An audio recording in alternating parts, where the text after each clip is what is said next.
The chime of the bell beckons us into a sacred time. Welcome to the First Unitarian Universalist Church of Houston, where we widen love's circle by honoring the inherent worth and dignity of all. We extend a heartfelt and inclusive invitation to join us in meaningful worship and in service to the world. We greet all those who join us this morning, those here in our sanctuary, all of our many online viewers, así como el creciente número de participantes bilingües que nos acompañan desde sus hogares. Mask wearing in the sanctuary is currently optional, but you are encouraged to continue to wear yours if you are more comfortable doing so. I invite newcomers to join us for coffee and conversation in Channing Hall after the service, and I invite members to seek out someone you have not yet met and make a new friend. Now please join guest song leader Brandon Young and guest pianist Michael Lenahan for our first hymn. Our first hymn is going to be number 354 in your gray hymnal, We Laugh, We Cry. Please rise in body or spirit and sing verses 1 and 4.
We gather together on this summer morning.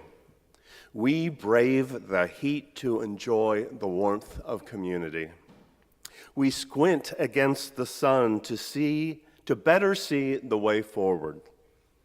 We pause our criticism of the soaring temperatures to voice our thankfulness for this day and all the blessings it brings. We gather together on this summer Sunday morning. Come, let us worship together.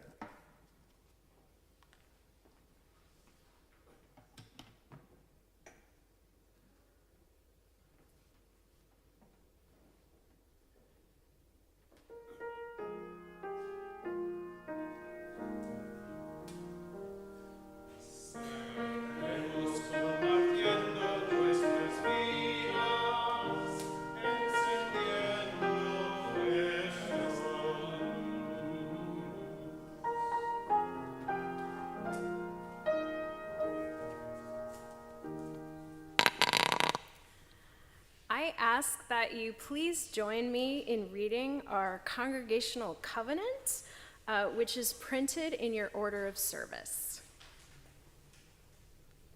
Love is the spirit of our congregation. Service is our prayer. To dwell together in peace, to seek truth in love, and to encourage one another. Thus do we covenant.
We have so many talented people in our congregation.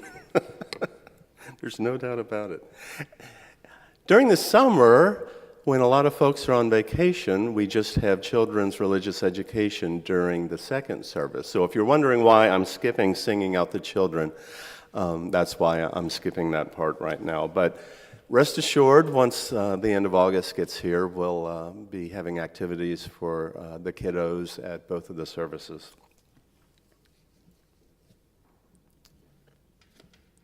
This is the time during the service when we pause for contemplation. The heat and summer activities fluster us. The altered patterns of our lives distract us. And so, with intention and care, we carve out this time to enter into a time of quietness.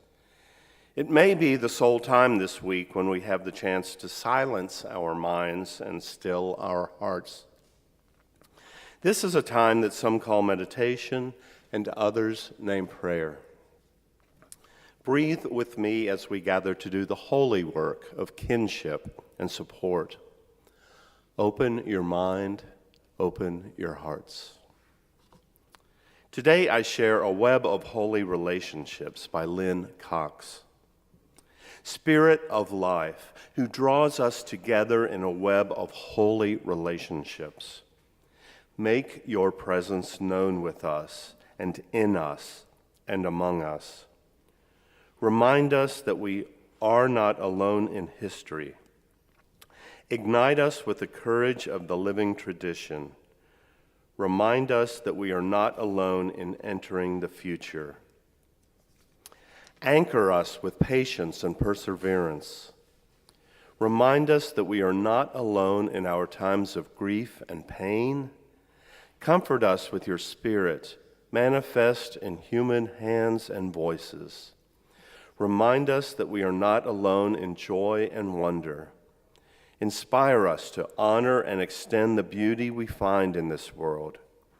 Divine music of the universe, let our hearts beat in diverse and harmonious rhythms, cooperating with an everlasting dance of love.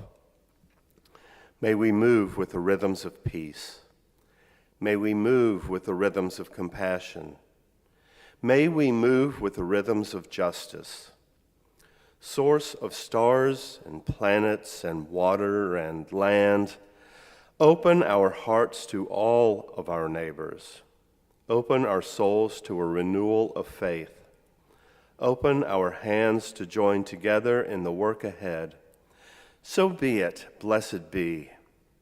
Amen. We pause now together to lift up that which sits heavy and light on our hearts. Someone has written this quote in the Joys and Concerns book today. Good, better, best. Never rest till your good is better and your better is best. Then let God do the rest. And that's from the Seed of Scarlet. Our hearts are with the family of Hardy and Lee Lowe, whose memorial was held here yesterday. And a memorial service for longtime member Cynthia Conwell is being planned for July 29th at 11 a.m. We now turn to a practice inspired by African, indigenous, and pagan traditions. We say aloud or bring to mind those who we wish to be held by the loving embrace of this religious community. They are part of the great cloud of witness and memory, and we will, even if we do not know their names, hold them in our hearts.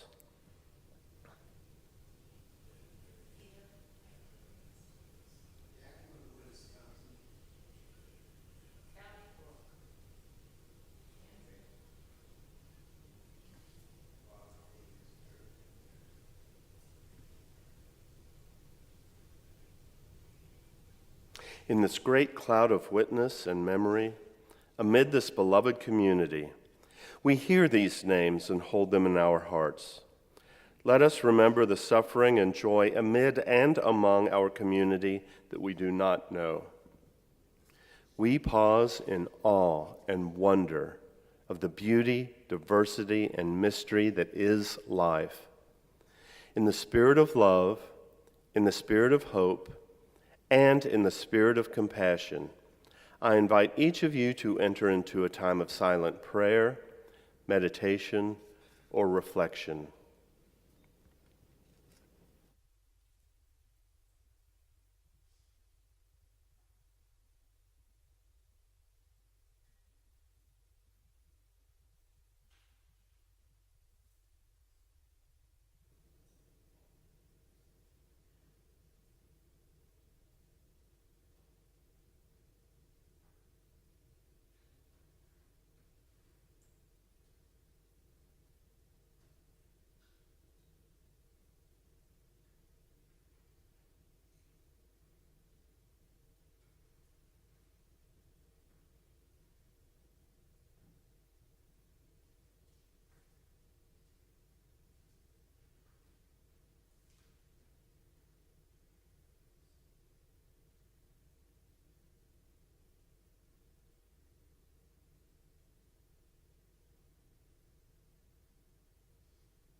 Each week, our morning offering is shared with an organization that shares our Unitarian Universalist values and through which we may live out our principles in the world. This week, that organization is the Freedmanstown Association. Your donation will be used to purchase materials so that volunteers can repair the exterior of a small apartment building that houses low-income Freedmanstown residents, right here in Midtown. Not only will the repairs weatherize and provide better insulation, but the street appeal of the house will be vastly improved. Those in our sanctuary will find the instructions for text giving in the order of service, and those watching the live stream will see the instructions on your screen. Our regular Sunday morning offering collection invites us to weave a tapestry of love and action. We ask you to give generously. An offering will now be gratefully received.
I invite you to read with me the dedication to the offering that you can find in your order of service. To the work of this church, which is weaving a tapestry of love and action, we dedicate our lives and these our offerings.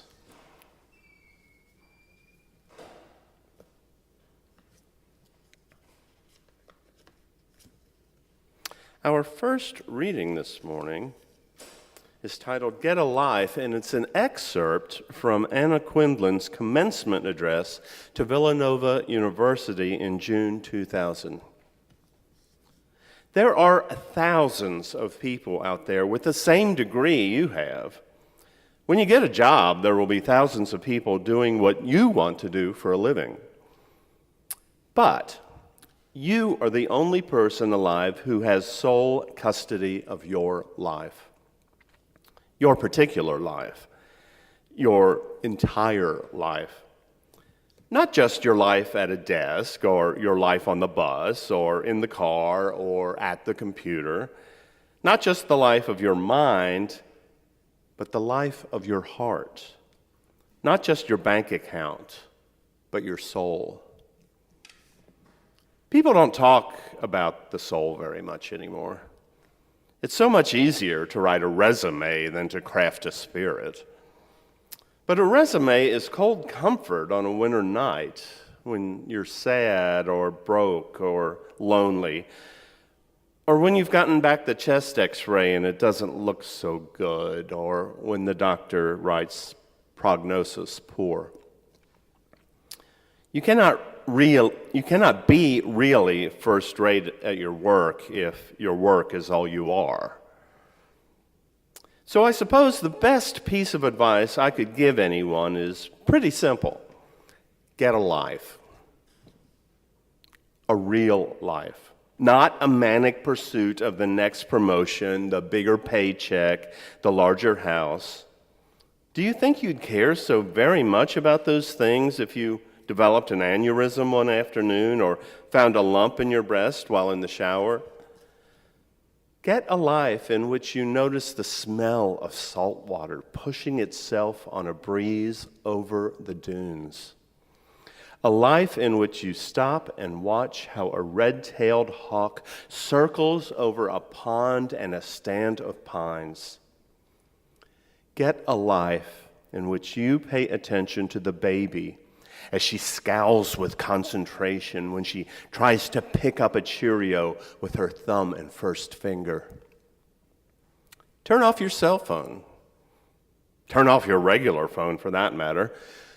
Keep still. Be present. Get a life in which you are not alone. Find people you love and who love you. And remember that love is not leisure, it is work. Get a life in which you are generous. Look around at the azaleas making fuchsia starbursts in spring. Look at a full moon hanging silver in a black sky on a cold night.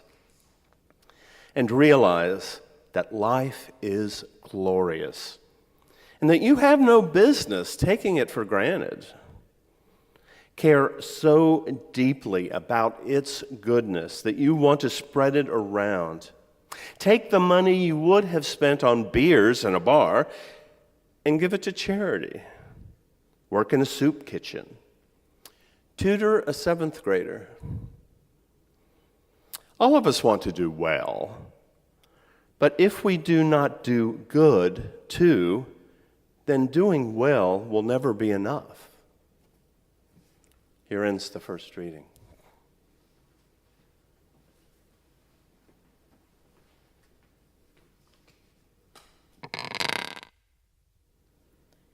Our second reading is The Summer Day by Mary Oliver. Who made the world? Who made the swan and the black bear? Who made the grasshopper? This grasshopper, I mean. The one who has flung herself out of the grass, the one who is eating sugar out of my hand, who is moving her jaws back and forth instead of up and down, who is gazing around with her enormous and complicated eyes.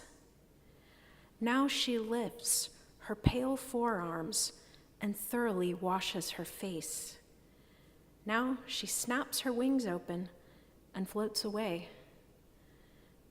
I don't know exactly what a prayer is.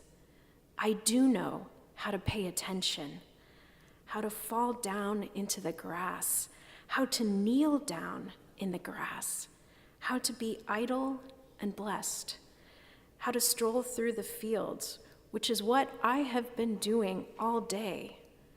Tell me, what else should I have done? Doesn't everything die at last, and too soon? Tell me, what is it you plan to do with your one wild and precious life?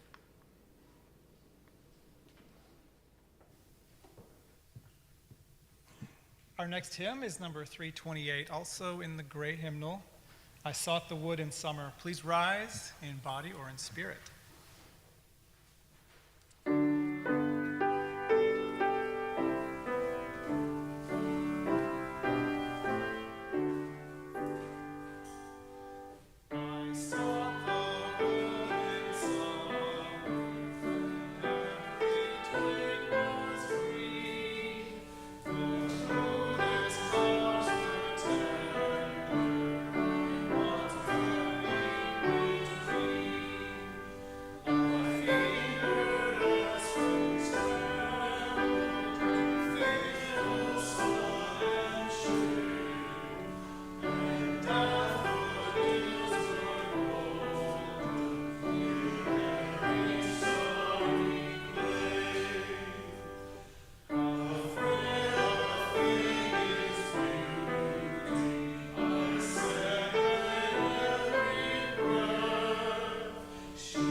Thank you. Please be seated.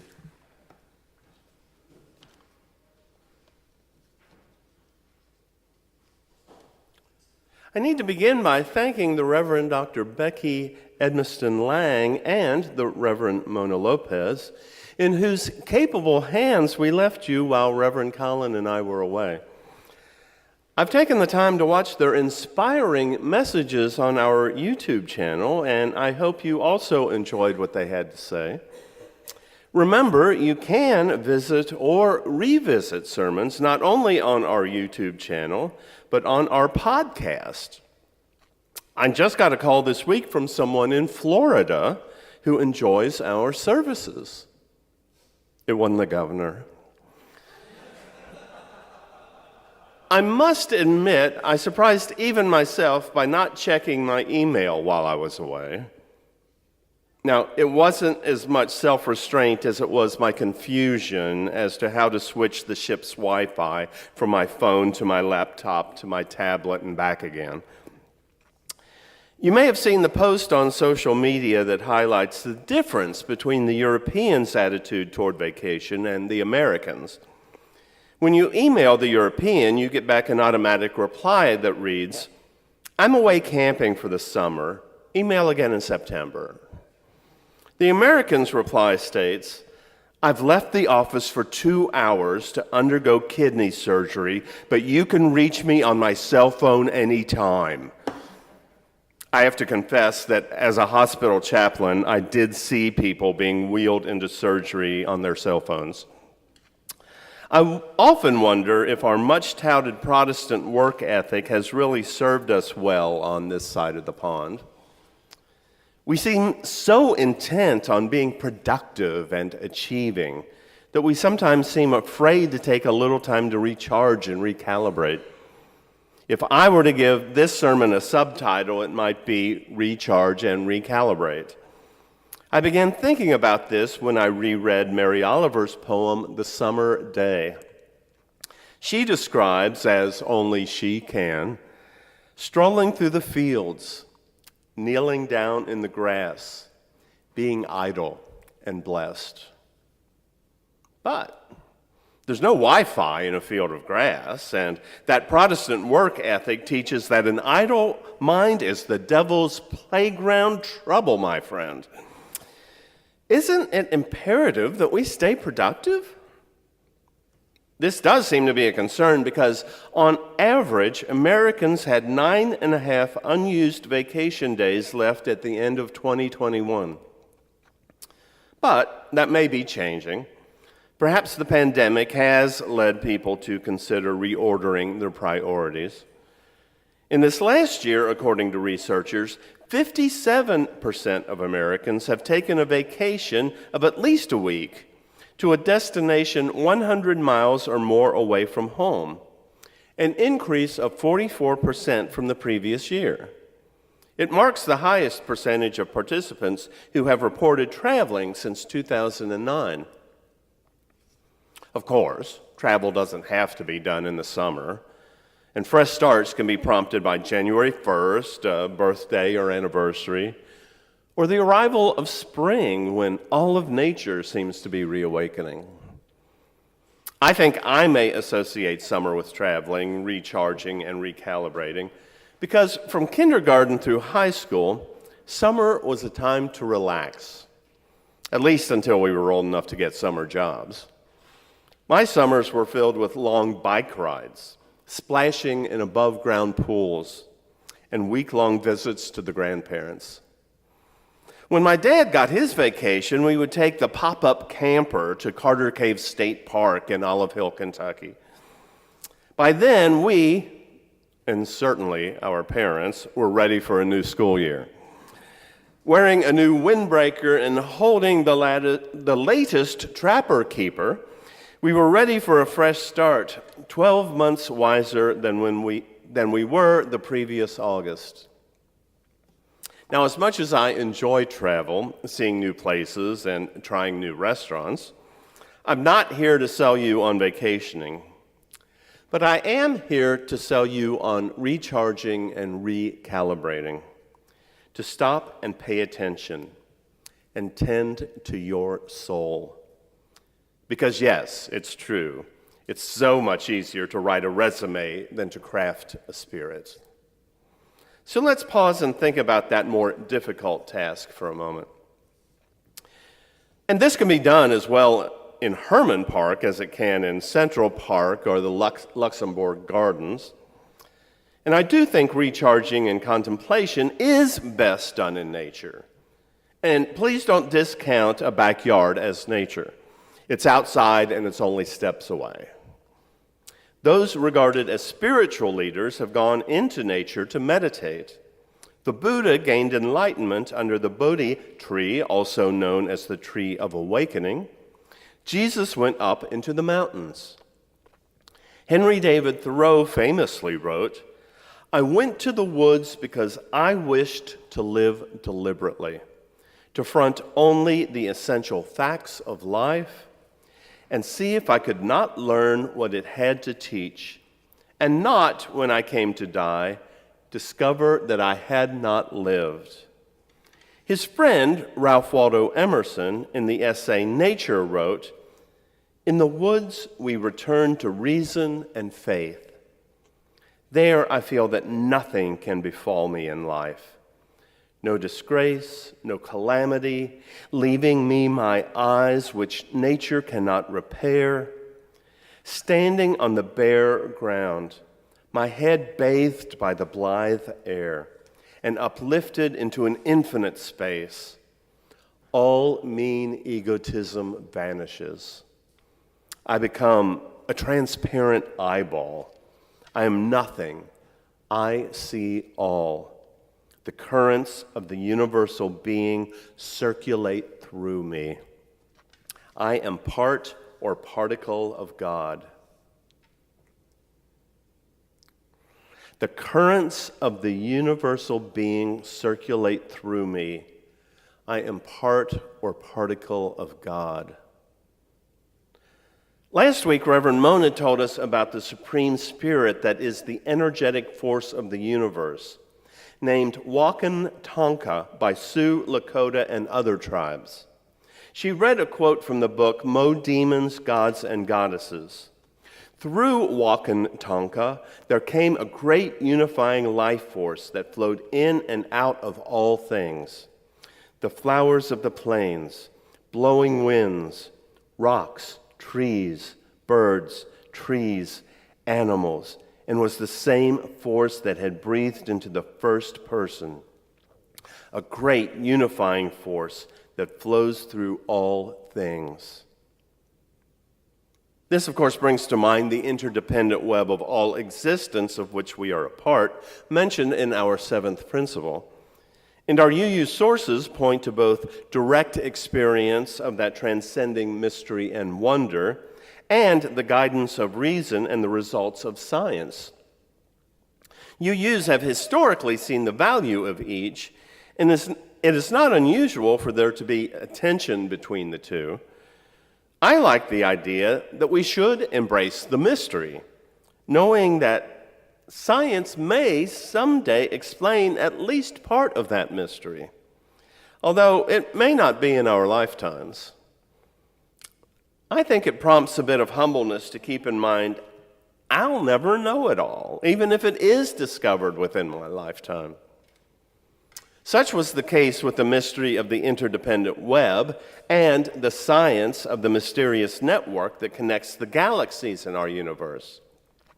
You see, over the past 20 years, research has uncovered the universe is built on a sort of scaffolding, a series of filaments and clumps invisible to the naked eye.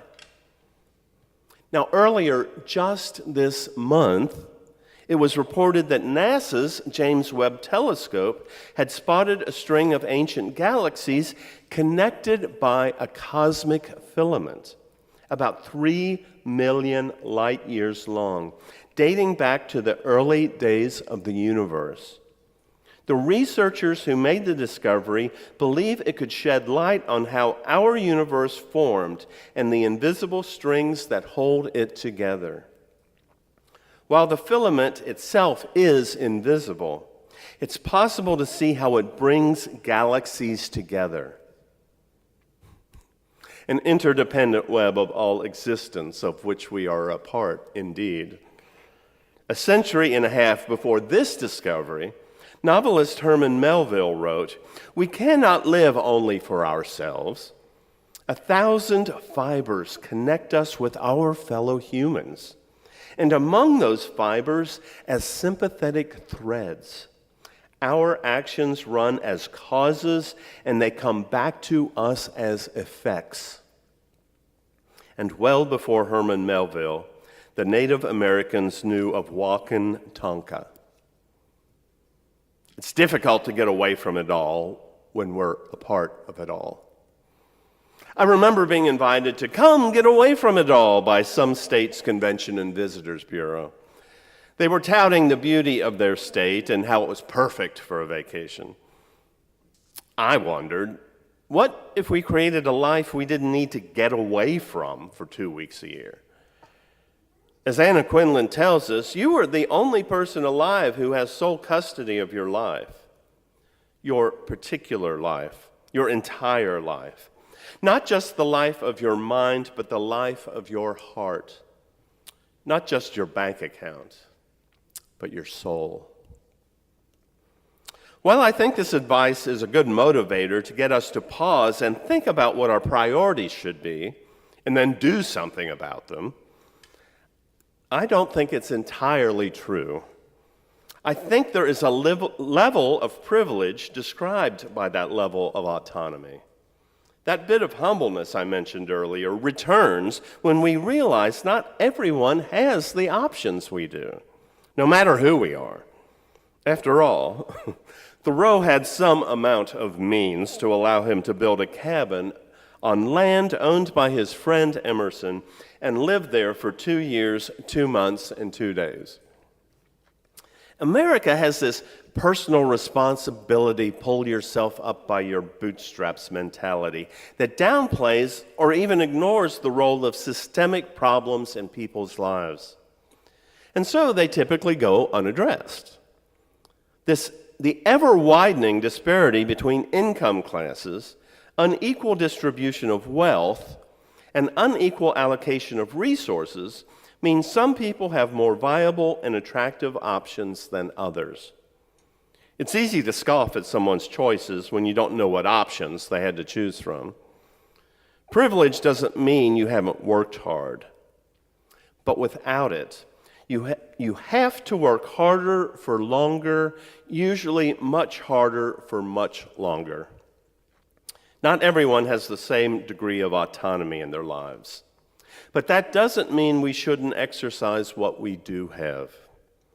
And perhaps that suggests we even have a responsibility to make the most of our options, as well as suggesting we should work to help others gain some of those same opportunities.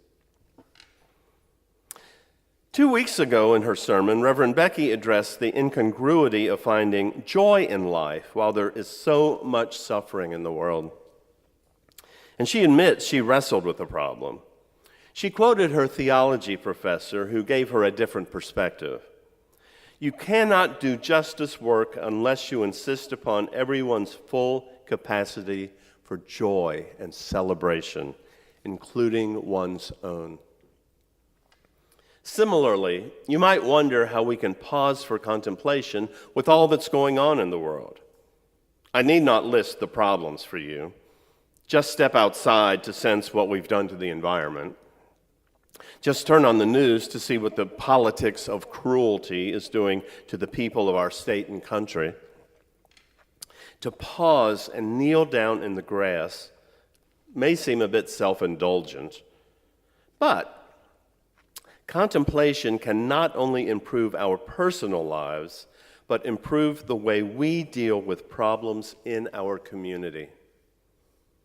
Barbara A. Holmes, a teacher at Richard Rohr's Center for Action and Contemplation in Albuquerque, differentiates between what she calls crisis contemplation and contemplation as it's usually considered. She writes, most of us think of contemplation as something we do voluntarily. It's an entry into deep and sometimes sacred spaces. We're usually safe and comfortable, and this type of contemplation is more personal. But when we're talking about crisis contemplation that has communal impact, we're talking about a completely different type of contemplation. For me, it's a breaking and a shattering of expectations. It's the experience of your worlds colliding. Everything is happening that shouldn't be happening.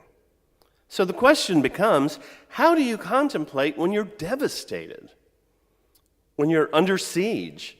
When you're beleaguered by ecological catastrophe, injustice, oppression? How do you contemplate then?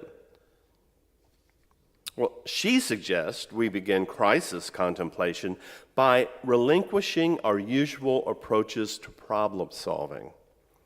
Typically, in a crisis, we search for a solution or answer as quickly as possible. In crisis contemplation, perhaps counterintuitively, we slow down because in our constant rush and hurry, we lose sight of the resources that may help us to meet today's most challenging crises. She quotes philosopher Bayo Akamolafe, who writes in his blog, "Of course, there isn't a single way to respond to a crisis. There is no universally correct way. However, the call to slow down works to bring us face to face with the invisible, the hidden, the unmarked, the yet to be resolved." I seem to keep coming back to the mysterious and invisible. Perhaps it's because that great unifying force that flows through all things has prompted meditation and contemplation in all times and places. The 5 major religions, Hinduism, Buddhism, Judaism, Christianity, and Islam, all practice forms of meditation. And yet, our default is to stay frantically busy. But as we heard earlier, you cannot be really first-rate at your work if your work is all you are. Mahatma Gandhi was quoted as saying, "I have so much to accomplish today that I must meditate for 2 hours instead of 1. He knew that meditation, besides reducing stress, increases productivity. That's because it strengthens focus. Meditation is also said to increase energy. That's because having our minds race, what Buddhists call monkey mind, is exhausting and draining. When our minds are calm, our energy flows better and more efficiently. Slow down and recalibrate for a fresh start. A summer day is a good time to slow down, meditate, to be idle and blessed, and stroll through the fields, to give yourself time to ponder, who made the world? Who made the swan and the black bear? Who made the grasshopper? Holmes describes the challenge of slowing down. In order to love, you have to slow down. There's no such thing as drive-by loving. You have to give attention to the object, to the person of your love. There has to be reciprocity and mutuality. Last week, Reverend Mona asked, so what is this mysterious unifying life force that brings out the inner beauty in the most unexpected ways?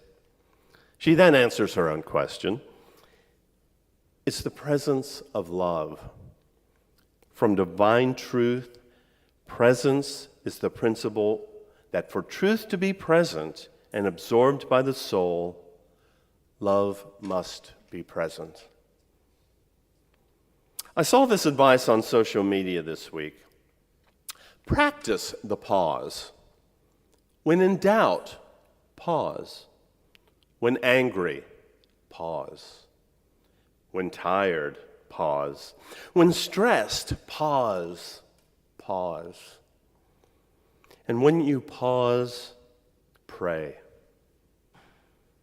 Now, many of us may echo Mary Oliver's confession. I don't know exactly what a prayer is, but she quickly adds, I do know how to pay attention, how to fall down, how to kneel down in the grass, how to be idle and blessed, how to stroll through the fields, which is what I have been doing all day. I suggest pause, pay attention, notice, ponder, say thank you. That may be as close to praying as we need to get for now. And it's a great beginning to recharging and recalibrating. And learning or remembering what you plan to do with your one wild and precious life. Amen.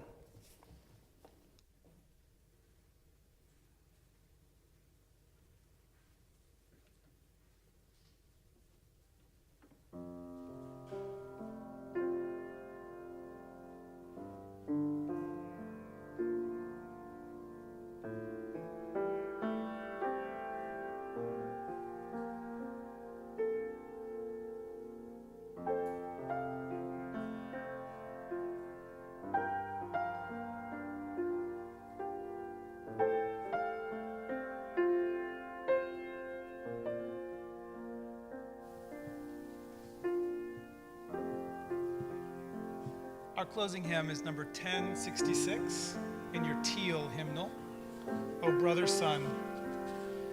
Please rise in spirit or in body and sing with us.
As we extinguish the chalice, please join with me in reading the words that are printed in your order of service.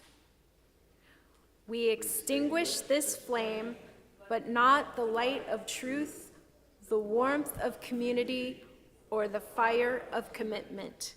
These we carry in our hearts until we are together again.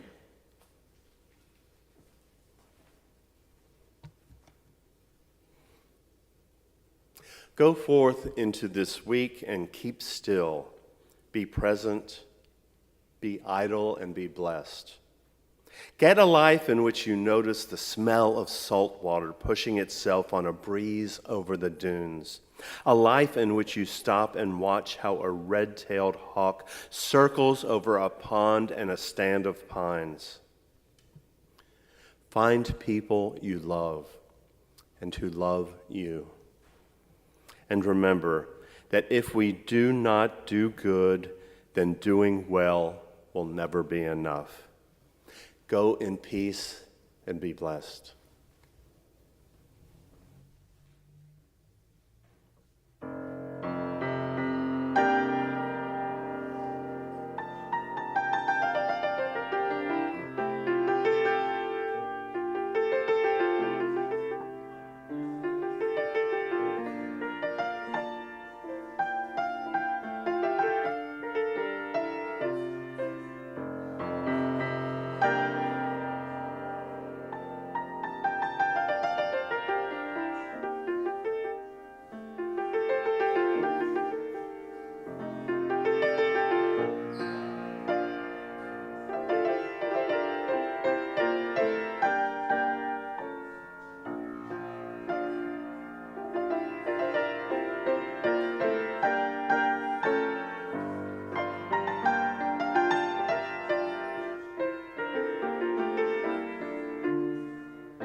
Thank you so much for watching our service today.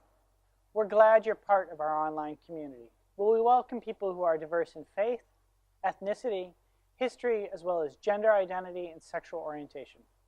There are many different ways you can get involved in our community. One you can do right now is by clicking like below or subscribing to our channel. If you're interested in joining our congregation, please email us at membership@firstuuhouston.org. Thanks so much for joining us.